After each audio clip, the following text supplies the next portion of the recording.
아름다운 찬양으로 주님께 영광을 누리는 우리 여성 찬양대, 그리고 함께 이 자리에 저녁 예배를 모이신 교우 여러분께 우리 주 예수 그리스도의 은혜와 평강이 충만하기를 기원합니다. 오늘도 아침에 목사님 설교 중에 다미선교회 얘기가 나왔어요. 다미선교회가 뭘 줄임말인지 아시죠? 다가올 미래를 대비하라. 그래서 그 다미 이렇게 한 것입니다.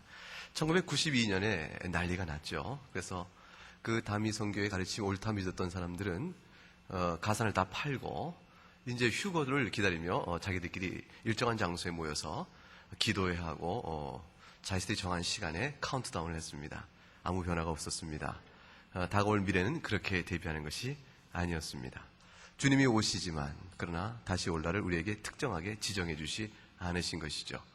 특정한 지정된 시간에 주님이 다시 오신다고 생각하면 그것은 필연코 그 동안의 삶이 파괴가 되고 그 동안 삶의 질서가 무너집니다. 주님은 그렇게 오시지 않습니다. 오실 형편과 이럴 때쯤에 오시지 않겠는가라는 징조에 관한 교훈은 우리에게 주셨지만 특정한 시점은 말씀하지 않았습니다. 성경 전체를 보게 되어지면 특별히 신약 성경에는 특별히 오늘 읽은 본문에서는 더욱더 강조가 되고 있는데 주님이 다시 오실 것을 대비하라. 그야말로 다미선교의 그 강조점이 가득 차 있습니다. 우리는 항상 신자로 이 땅에 사는 동안 다가올 미래를 대비하여야 합니다. 이것은 모든 신약 성경의 공통적인 교훈이죠. 왜 그렇습니까? 이것은 이 땅에 사는 동안에 이 세상이 하나님의 진노 아래에 있고 예수 그리스도 안에 있지 아니하면 멸망을 피할 수 없다는 이 엄연한 영적 사실 때문에 그렇습니다. 그렇기 때문에 이 땅에 사는 동안 우리는 대개 두 나라 사이에 놓인 것입니다. 하나님 나라에 속하든가 아니면 마귀의 나라에 속하든가 둘 중에 어느 하나에 속해 있습니다.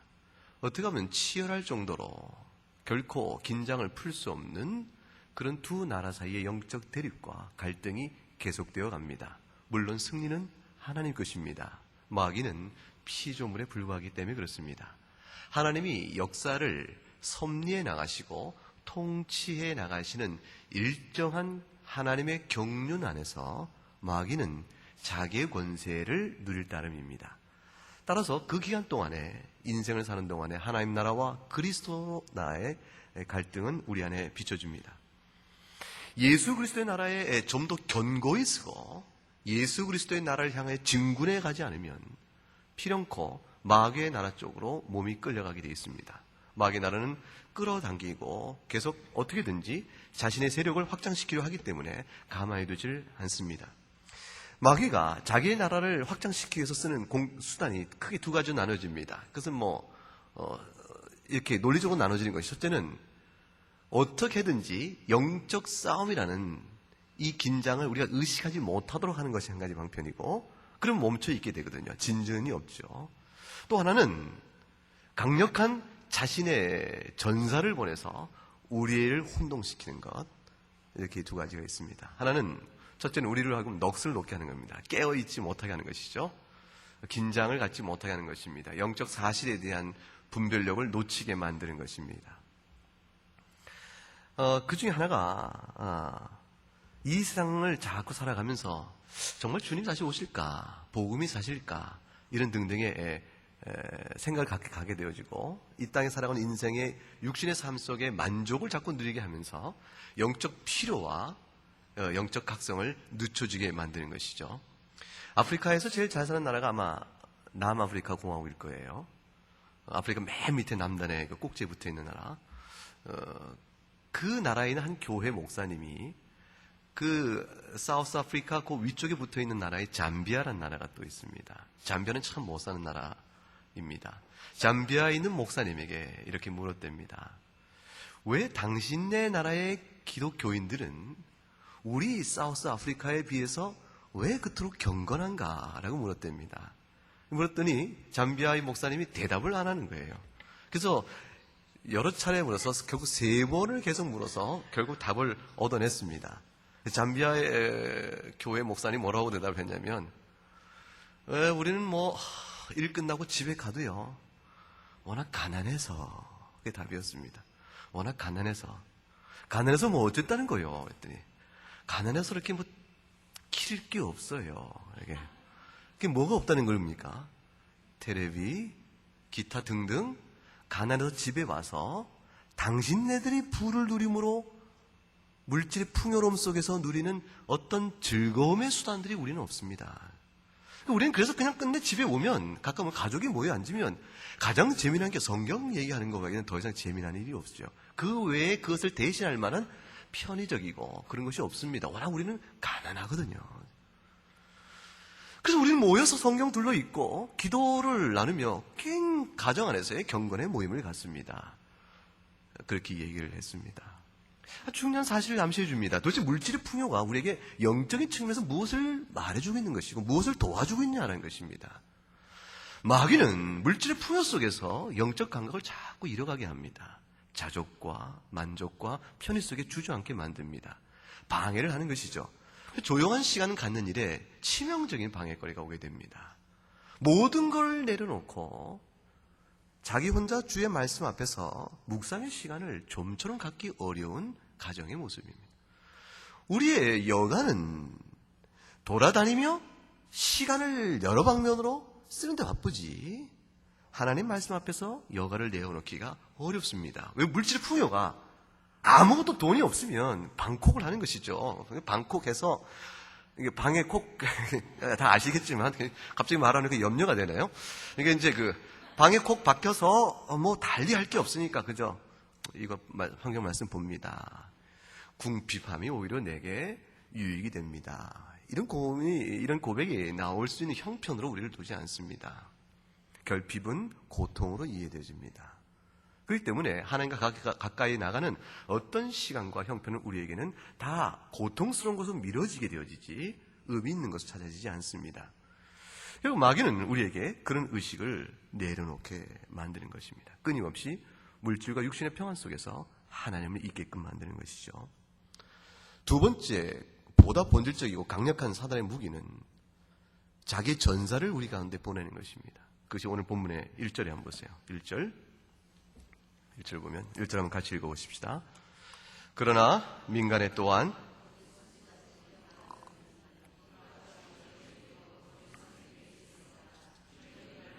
이단을 가만히 끌어들여 자기들 사신 줄을 부인하고 임박한 멸망을 스스로 취하는 자들이라. 여기 보세요. 거짓 선자들이 일어났었다. 과거죠. 그 다음에 이와 같이 너희 중에도 거짓 선생들이 있을 것이라. 미래입니다. 다시 말하면 역사 속에 그침이 없습니다. 거짓 선지자와 거짓 선생을 마귀가 자기의 사주에 두고 휘하에 두고 교회를 혼탁해 함에 있어서 역사상 쉰 때가 없었고 그치는 법이 없다. 있었으며 있을 것이라고 말을 합니다. 오늘날 교회도 있습니다. 우리 교회는 어떤지 모르겠어요. 마음을 놓을 일은 아니죠. 교회는 개방되어 있는 조직입니다. 임의적 단체입니다.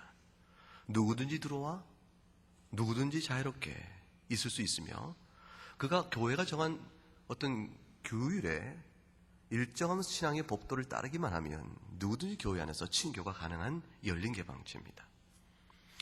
그렇기 때문에 교회란 조직처럼 이단이 사실 자유롭게 출입을 할 수 있는 것이 또한 없지요. 우리나라 이 남한 땅에 북한에서 파송한 간첩이 3만 명 있을 것이라 뭐 정확한 숫자는 모르겠지만 생각보다 많다고 얘기합니다. 예전 같았으면 폐쇄성을 가질수록 그들도 살기가 어려웠지만 개방성을 가질수록 출입이 자유로워집니다. 등대교회라는 교회가 있습니다. 제법 유명한 교회입니다. 아는 사람 아는 교회죠. 윤종환 총무님이라고 계셨어요. 지금 좀 돌아가서 소천하셨는데 성수 유니온을 설립하신 분입니다. 이분은 장로님으로서 아버님 목회자로부터 신앙 성경을 배우고 성경을 충실히 공부해 나름대로 가르치기 힘썼던 분입니다. 물론 나중에 가서는 그분의 가르침이 정통적 교리에서 이탈된 부분이 있어서 신학을 공부한 저로서는 매우 실망스러웠던 부분이 다소 있지만 그냥 경건과 그 이전까지의 전반적인 성경 이해는 인정받던 분이었고 그분이 가르친다 그러면 신학생들 다 모이기도 하고 그랬었습니다. 그분을 따라다니면서 22여 년이 넘도록 그분께 공부를 지도받고 신앙생활을 충실히 한 그 교회의 한 가정, 한 부부가 있었습니다. 그분은 삶이 모범적이었고 기타 다른 부분에서도 그들에게 있어서 교회의 리더십을 갖고 있는 분이었는데 얼마 전에 신천지 교인에 속한 사람들의 명단이 한번 인터넷에 쫙 유포가 되어졌죠. 공개가 되어졌습니다. 신천지 교인의 명단이 공개가 되어졌는데 그 교회에 그분의 이름이 거기 있는 거예요. 부부의 이름이. 너무 놀라서 설마 그러겠는가라고 이제 확인을 하였는데 추궁을 하자 결국은 고백을 했습니다. 신천지 교우였습니다. 언제부터 신천지였는가? 그건 자세한 내용은 저는 모릅니다. 중요한 것은 이것입니다. 사단은 어떻게든지 교회를 무너뜨리는 데 있어서 나름대로는 성경을 잘 알고 성경을 열심히 했다고 한 사람들조차도 어제도 있었고 오늘도 있고 내일도 있는 자신의 휘하에 거짓 선지자와 거짓생을 침투시켜서 교인을 넘어뜨립니다. 그분은 자신이 자백하면서 교우들에게 미안하다는 얘기 아니라 이것이 진리인즉 목사님도 저와 함께 가셔야겠습니다. 결국 그것은 그분의 신앙이 되어버린 것입니다. 미혹으로 한순간 실수가 아니고 자신의 신앙이 되어진 것입니다. 신천지 교리는 우리가 보기에는 너무 호무맹랑합니다. 이만희라는 교주가 그가 정한 14만 4천만이 구원을 받습니다. 과천의 장막 성전이 재림 때에 예수님 재림 때에 그것이 이루어질 영광의 처소입니다. 한 번만 들어도 그것이 얼마나 잘못된 것을 쉽게 이해할 수 있는데 그러나 20여 년이 넘도록 성경 공부에 충실한 그 자부심을 갖고 있는 그 교회 안에서 그것의 핵심적인 멤버가 글로 넘어가는데 별 저항이 없이 넘어갔다는 사실이 충격적이기도 합니다. 그만큼 이단의 지변 공격은 간단치 않은 것이죠. 이단이 공격이 교회의 외곽에서만 나오면 그래도 교회 안을 지켜갈 수가 있습니다. 방어가 좀 쉽습니다. 교회 외곽이라고 하는 것은 결국 거짓 선지자라 이렇게 말한 부분을 통해 본다면 그럼 1절에 보게 되면 또 다른 부분이 있죠. 1절을 보게 되면 보세요. 1절 다시 보세요. 민간에라는 것은 사람들 가운데서라는 뜻입니다. 사람들 가운데서 거짓 선지자들이 일어났는데 이와 같이 너희 중에도 그랬습니다. 너희 중이라는 것은 누구를 가리킵니까? 교회를 가리킵니다. 사람들 사이에서도 거짓 선지자뿐이 아니라 너희 중에도 즉 교회 가운데서도 교회 안에서도 거짓 선생도 있을 것이라고 얘기합니다. 신자라고 우리가 믿고 있는데 그분이 알고 보니 드러나고 보니 거짓 선생이라는 것이죠.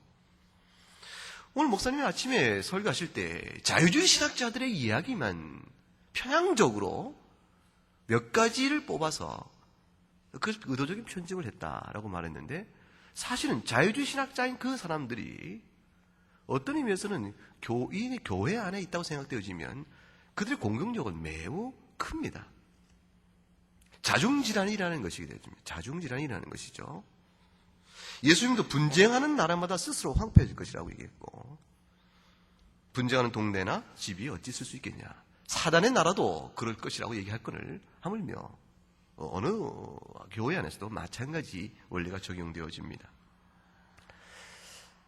여러분 창세기 보게 되면 남자가 혼자 있는 것이 좋지 못하니 내가 돕는 배필을 주겠다. 그런 말씀이 나오는 걸 기억하시죠? 그게 무슨 뜻인지 이해하시죠? 그게 무슨 뜻이에요? 하나님께서 아담을 먼저 만드시고 이렇게 보니까 혼자 있으니 이렇게 이불을 만들어서 이게 짝을 져준 거 아니겠습니까? 그런데 어느 분이 이렇게 얘기한다고 해보세요. 이 아담이 홀로 거는 것이 보기에 안 좋다는 것은 본래 둘이 있었는데 하나가 달아났기 때문에 그 딱한 처지가 돼서 보기 안 좋다라고 해석한다면 여러분 어떠세요? 좀 이상한 해석이 시작되는 거죠. 본래 그 뜻은 둘이 아담의 짝은 본래 따로 있었다는 것이에요. 본래 딸이 따로 있었는데 아담과 이브 이전에 한 여자가 있었는데 그 이름이 무엇이건 간에 있었는데 이 여자가 그냥 바람이 났는지 그냥 아담을 내팽개치고 달아나 버린 거예요. 그리고 보기가 딱해서 이젠 너와 함께 잘 살 돕는 배필로 하나 붙여주겠다. 그게 만들어진 게 이브라. 이렇게 이해하고 창세기를 그렇게 해석한다고 쳐보세요. 이 해석이 옳습니까? 그릇됩니까? 잘못됐죠. 매우 잘못됐죠. 성경에 기록된 창세기의 역사성을 근본으로 부정하고 아담과 하와를 지음으로 인해서 신약교회에서 사도 바울이 아담의 창조와 이브의 관계를 얘기하며 교회론적 의미를 풀어가기 시작합니다. 구원론의 의미도 풀어갑니다. 이 모든 교리가 다 무너집니다. 근데 이 얘기를 누가 하느냐 그랬니? 연세대학교 연합신학대학원의 겸임교수란 분이 얘기합니다. 책을 썼습니다. 벌거벗은 성서. 그래가지고 한마디 한마디 성경에 대한 자연스럽고 정말 바른 해석들을 전부 부정해갑니다. 부정의 근거가 무엇입니까? 성경에 썼던 고대 근동지방의 설화입니다. 신화입니다. 신화 설화를 동원해서 비슷한 게 있으니 이게 성경이 그걸 베낀 것이라 얘기하거나 그걸 이렇게 해석해 맞다고 얘기하는 것이죠. 제가 미국에서 공부 중에 그렇게도 말을 하는가 싶은 얘기를 들었어요. 노아는 하나님께 은혜를 입었더라. 그런 성경 구절이 나옵니다. 그 뭐죠? 노아 홍수 심판 때로부터 노아는 하나님께 은혜를 입어서 구원을 받게 되었다라는 뜻입니다. 그런데 이제 교수님이 느닷없이 한 얘기가 노아가 하나님께 은혜를 입었다는 말의 뜻이 무엇인지 아는가? 구원의 은혜를 입었다는 뜻이 아니고 노아에게 아들이 있다라는 뜻이다. 해석을 그렇게 나갑니다. 아니 노아는 하나님께 은혜를 입었다. 그것은 곧 뭐예요? 노아에게는 하나님이 아들을 주셨다. 왜 그렇게 해석합니까? 했더니 그 당시에는 아들이 있으면 하나님의 은혜를 입은 것이고 아들이 없으면 하나님께 은혜를 입지 못한 것으로 간주되는 문화적 풍토였기 때문에 그렇다. 그래서 노아가 하나님께 은혜를 입었다고 그 문맥이 그렇게 쓰여 있는 거예요. 창세기 6장에서 노아의 홍수의 심판을 하기 이전에 하나님께서 사람 지은 것을 한탄하시고 근심하셨다고 되어 있어요. 왜 그렇습니까? 인간의 죄의 타락상 때문에 그렇습니다. 인간이 모든 하는 일에 그 계획이 약하고 항상 생각하는 게 약하니 전적인 타락이요 부패한 모습 속에서 하나님께서 결국 심판을 결정하실 때에 노아에게는 은혜를 입어 그에게는 구원의 손이 미치셨다. 문맥상 정확한 신학적 이해가 있습니다. 네, 신학적 이해를 문화적인 상황으로 돌려버려서 성경을 재해석해 버립니다. 복음의 훼손입니다. 거짓 선지자와 거짓 선지자의 특징이 어떤지 오늘 본문에서 몇 가지 잘 보여주고 있습니다. 1절을 보십시다. 1절 다시. 거짓 선지자들이 일어났고 거짓 선생이 있는데 저희는 멸망케 한 이단을 가만히 끌어들여 그 다음에 뭐라고 되어 있어요? 자기들을 사신 주님을 부인하고 되어 있습니다. 이단의 특징은 예수 그리스도를 부인하는 것입니다. 어떠한 방식과 방법을 다 동원하여 그리스도를 부인합니다. 예수 그리스도를 부인한다는 것은 두 가지 유형이 있죠. 첫째는 그가 참 하나님이심을 부정하는 것이요. 또 한편은 그가 참 인간이심을 부정하는 것입니다. 어느 한쪽을 부정해도 그리스도의 십자가의 구원 사역은 무너집니다. 이름은 좋지요. 참 하나님을 인정하는 때는 우리가 마음이 같이 뜁니다. 심장이 뛰죠.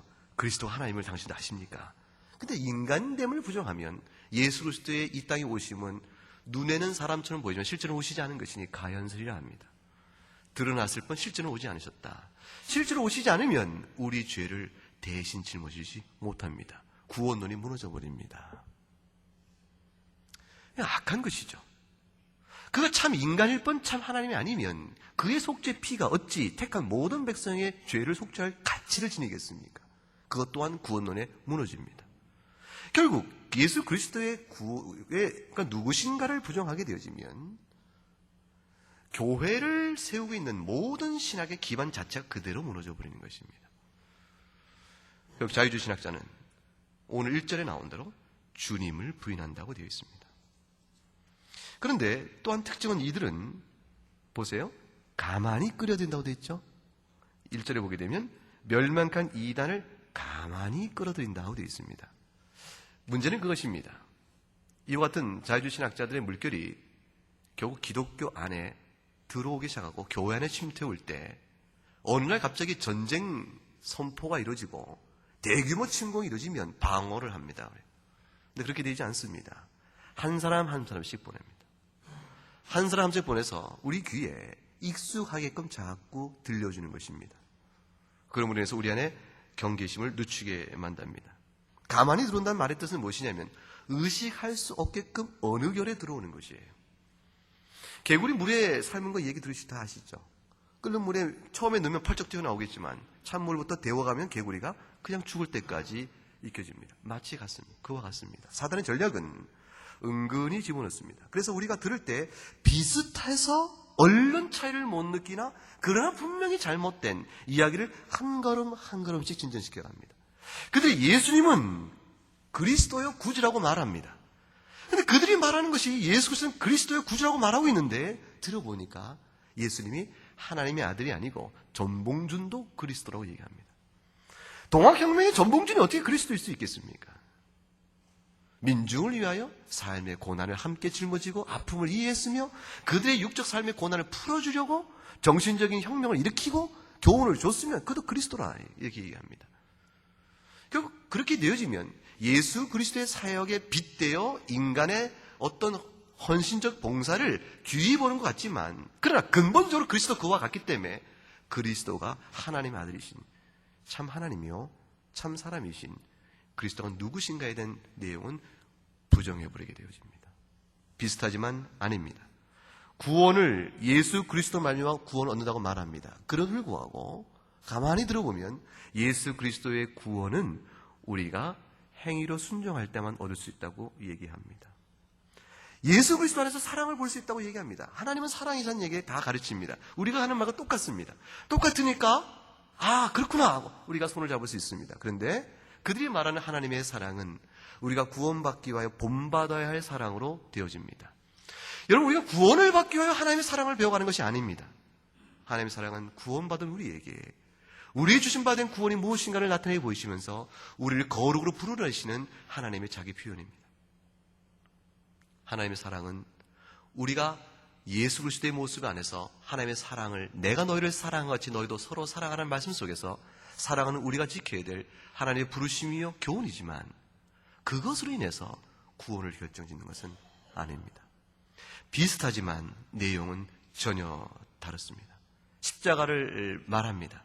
십자가를 부인하는 오늘 현대 자유신학 속에 십자가를 말하면 얼마나 반가운지 모릅니다. 그러나 십자가를 말하지만 대속의 능력은 부정합니다. 부활을 얘기합니다. 아니, 부활을 얘기하는 분이 있군. 자유주의 신학자들이 부활을 다 부인할 때 부활을 말하는 사람 보면 반갑습니다. 그런데 그들이 말하는 부활은 마음속에 있을 뿐 실제 육체적 부활은 인정하지 않습니다. 가만히 들어옵니다. 같은 말과 비슷한 표현으로 들어옵니다. 사도 베드로께서 너희 중에 거짓 선생이 있을 것인데 가만히 들어온다. 그리고 들어와서 하는 일은 오직 목표는 하나니 그리스도를 부정하는 것이라고 얘기합니다. 2절을 보시기 바랍니다. 2절 읽어보십시다. 시작. 여럿이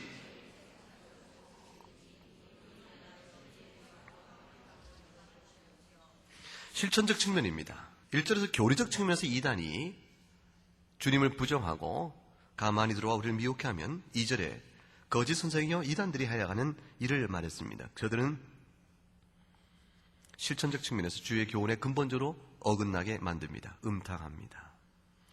대중적 향락에 우리가 마음을 두게끔 합니다. 육신의 삶의 향락을 위하여 종교가 존재한다고 가르칩니다. 하나님을 왜 믿는가? 기복이요 육신의 정욕의 만족을 위하여 하나님을 믿는 것으로 바꾸어 버립니다. 하나님이 만유의 주가 아니요 사실상 우리가 주인이 됩니다. 하나님은 우리의 수단이요 필요적 도움이 될 따름입니다. 그리고 이단들은 말하죠. 너희가 나의 말을 듣고 나의 교훈에 따라 오게 되어지면 잘 들어라. 그러면 하나님이 신통력을 너에게 부어줘서 그건 나에게만 있는 유일한 가능성인데 나를 믿으면 하나님의 신통력을 빌어서 너에게 큰 복을 주리라. 무엇을 갖고 싶은가? 그리고 육신의 향락과 타락에 빠져들게 만듭니다. 어느 이단이 도덕적 부패를 피할 수 있었습니까? 어느 이단이 타락에서 벗어날 수 있었습니까? 모두가 다 타락해 버립니다. 3절 말씀 보게 되면 이와 같은 이단의 근본 동기가 무엇인가가 설명되어 있습니다. 3절 읽어보십시다. 저희가 탐심을 인하여 지은 말을 가지고 너희로 이를 삼으니 저희 심판은 옛적부터 지체하지 아니하며 저희 멸망은 자지 아니하느니라. 결국 이와 같은 거짓 선생과 거짓 선생가 왜 출현합니까? 물어보면 그 밑에 동기 속에는 진리를 말한다고 말하지만 실제는 탐심이 동기라는 것입니다. 탐심이 동기니까 탐심을 만족시키는 방법은 뭡니까? 인기를 얻어야 됩니다. 사람들 귀에 듣기 좋은 말이어야 합니다. 사람들이 듣기 싫은 말을 해서 어떻게 사람을 모을 수 있으며 그래가지고 어떻게 자신의 탐욕의 동기를 만족시킬 수 있겠습니까? 하나님께 진노를 받아 내일 멸망을 받을 상황이 있어도 그들은 절대로 그것을 얘기하지 않습니다. 회개를 가르치지 않습니다.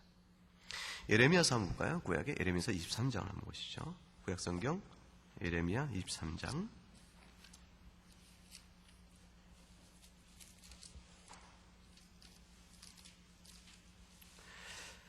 23장 16절과 17절 말씀 보겠습니다.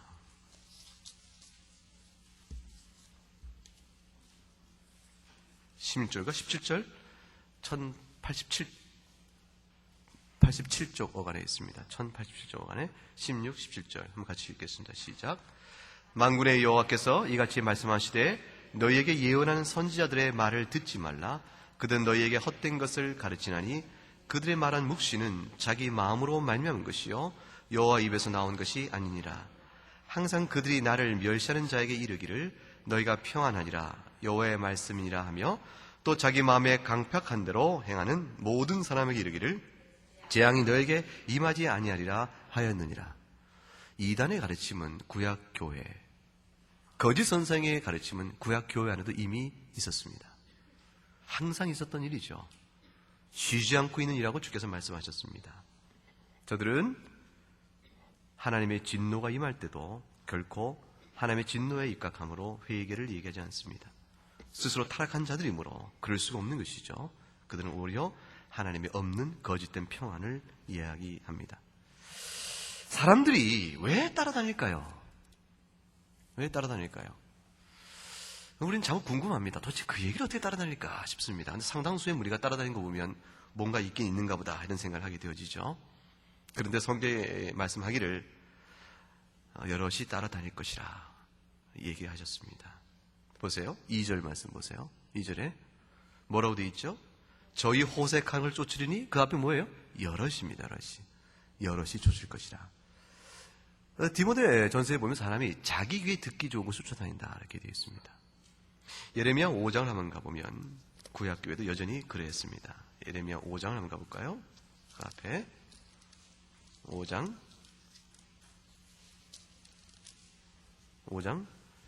30절과 31절 말씀 1059쪽입니다. 읽어보겠습니다. 이 땅에 기괴하고 놀라운 일이 있도다. 선지자들은 거짓을 예언하며 제사장들은 자기 권력으로 다스리며 내 백성은 그것을 좋게 여기니 그 결과는 너희가 어찌하려느냐. 내 백성은 그것을 좋게 여기니. 가슴이 아픈 말입니다. 교회를 세워서 주께서 말씀을 가르치라 했더니 선지자들이 거짓 예언을 합니다. 제사장들이 자기 권력으로 다스리며 탐욕대로 움직여 합니다. 부패한 것이죠. 그런데 백성들이 다 그것을 좋게 여긴다 되어 있습니다. 하나님의 진리가 사람들의 자연적 감정에 기쁨으로 들어오지 않음을 얘기하고 있습니다. 나시린을 보게 되면 부담스러운 겁니다. 그러면 어떻게 해야 됩니까? 나시린을 보면 누가 생각이 나요? 하나님이 생각나잖아요. 그러니까 어떻게 하면 하나님을 덜 생각해서 그 고통에서 피할 수 있을까요? 나시린을 타락시키면 되죠. 그러니까 나시린을 불러다가 포도주 먹이고 독주를 먹여서 같이 취하게 만들면 하나님에 대한 부담이 없어집니다. 같이 기뻐합니다. 이단을 쫓는 사람은 자기 생각과 일치하는 것입니다. 회개의 요구와 하나님의 두려움이 부담이 없어지기 시작하면서 이것이 옳다면 자신에게 좋은 점이 있을 것이라 그래서 따라가기 시작합니다. 많은 이들이 따라갑니다. 호색하는 것을 좇을 것이라고 말씀하고 있습니다. 세상이 아무리 부패해도 하나님은 교회를 생각하여 남은 자들 두십니다. 의롭고 경건한 자의 무리를 결코 외면하지 않고 붙들어 주십니다. 노아의 홍수 때에 노아가 은혜를 받은 자였습니다. 우리가 다 알듯이 엘리야 시대 때 바알에게 무릎 꿇지 않은 사람들이 있었음을 우리가 압니다. 오늘 이 시대에 아무리 자유주의 신학이 활개를 쳐도 정통 신학을 하나님의 말씀에 계신 말씀을 굳건히 지켜서 교회를 지켜가는 사람은 여전합니다. 유럽에 가게 되면 교회 문이 다 닫혔고 사람들이 비어있고 큰 건물만 남고 그것이 오히려 나이트클럽으로 바뀌었다고 이야기를 합니다. SBS도 그 얘기를 했습니다. 그런데 그렇다고 교회가 없어진 것이 아닙니다. 계몽주의 이후에 200년간 거쳐오는 근대 이 철학 사조 안에서 계시가 부정되어지고 계몽주의라는 것은 계시의 부정입니다. 사람이 이성과 자연 안에서 경험하는 것을 모든 진리 척도를 판단하니 하늘로부터 오는 계시는 없다고 믿는 순간 이 성경은 전부 다 쪼개져 나가기 시작합니다. 계시를 부정하고 그 사조 밑에서 신학을 한다는 자유주의 신학이 성경을 분해하고 그리스도의 대속을 부정하며 부활을 부정해 나가는 동안에도 유럽에는 여전히 하나님을 믿는 백성의 무리가 교회로 모여서 예배 드리고 지금까지 계속해 오고 있습니다. 유럽에 교회가 없어진 것이 아닙니다. 중세 때 세운 큰 교회 안에 예배당에 사람이 없을 뿐 곳곳에 주의 믿는 무리의 백성들은 여전히 이어져오고 있습니다. 그동안에 한국 교회와 남미와 아프리카의 교회는 주께서 계속 부흥을 시키고 있는 것입니다. 얼뜻 보면 깨우치지 못한 미개한 지역의 그 민족들이 캐캐 묵은 기독교를 붙들고 있는 것처럼 보일런지 모릅니다. 그러나 그렇지 않습니다. 미국 안에는 지금도 복음적이며 보수적인 정통교회의 신앙을 지켜하는 교회가 훨씬 더 강력합니다. 그 교회는 이상하죠? 부흥하고 있습니다. 참 이상한 일이죠. 자유주의 신학 교회는 전부 문을 닫아가고 있습니다. 근데 주의 말씀을 믿고 있는 교회는 부흥해 갑니다. 전체 숫자의 감소에 관계없이 복음주의 교회는 부흥합니다.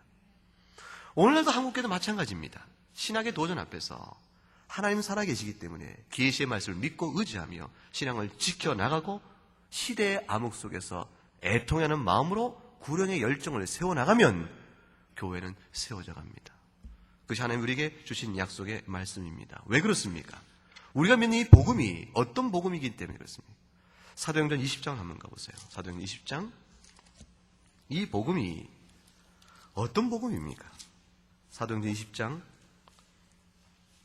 29절과 30절 말씀.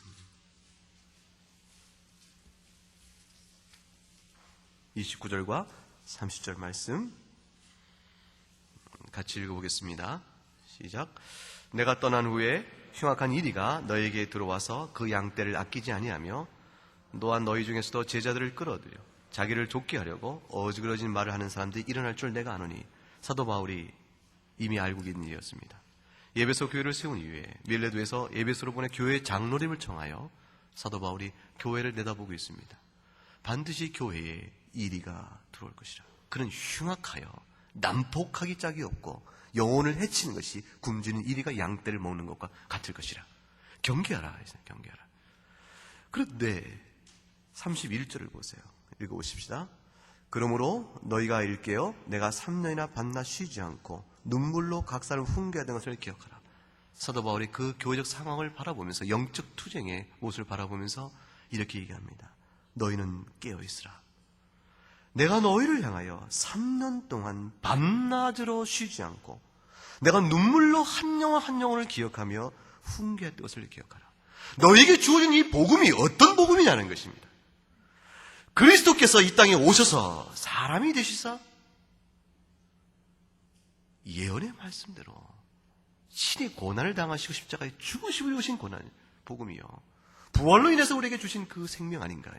이 복음을 전하기 위하여 나는 그의 부르심 받아 그의 종으로 너희 가운데 3년 동안 밤낮도 쉬지 않고 눈물로 간구한 그 복음이 아닌가. 이 복음을 너희가 어찌 받을 것이냐. 19절과 20절 말씀 보세요. 19절 말씀 20절 읽어보십시다. 19절 20절 곧 모든 겸손과 눈물이며 유대인의 간계를 인하여 당한 시험을 참고 주를 섬긴 것과 유익한 것은 무엇이든지 공중 앞에서나 각 집에서나 꺼림없이 너에게 전하고 가르쳤다. 겸손으로 가르치고 눈물을 흘리며 가르치고 유대인의 간계와 방해가 있다 할지라도 그 어떤 시험도 참아내며 가르쳤으며 너에게 주를 섬기는 것과 그 유익한 것이 무엇이든지 장소를 가리지 않고 내가 거침이 없이 너에게 가르친 것이라. 그것은 곧 회개와 우리 주 예수 그리스도에 대한 믿음이 아니었는가. 23절과 24절에 가보시면 이렇게 되어 있습니다. 때는 성령께서 나에게 결박과 환난이 있다고 말씀하셔도 나는 나의 달려갈 길과 주 예수께 받은 사명 그 하나님 은혜의 복음을 증거한 일에 마치며 내 생명을 조금도 귀하게 여기지 않았다. 너희 손에 든 복음이 바로 그와 같은 것이라. 사도가 말씀합니다. 내 생명보다 귀한 것이라. 사도가 말한 그 복음이 무엇입니까? 예수 그리스도는 하나님이십니다. 그는 참 사람이십니다. 그의 죽으심으로 우리 죄를 대속하셨습니다. 믿는 자는 구원을 받습니다. 그의 부활로 우리도 또 영원한 생명과 부활을 누릴 것이요, 그가 다시 오신다고 말씀하는 바로 그 복음입니다. 이 성경 말씀이 주의 말씀이요 계시의 말씀을 말하는 그 복음입니다. 그 복음 때문에 사도들이 다 순교를 한 것입니다. 우리 손에 들려있는 복음은 그와 같은 복음입니다. 피의 복음입니다. 그리스도의 피의 복음이요, 그 복음을 지키기 위하여 교회 전파한 숱한 종들의 복음입니다. 한국 땅의 복음이 피와 더불어 온 것입니다. 우리에게 전해진 복음이 어떤 복음인가를 생각하세요.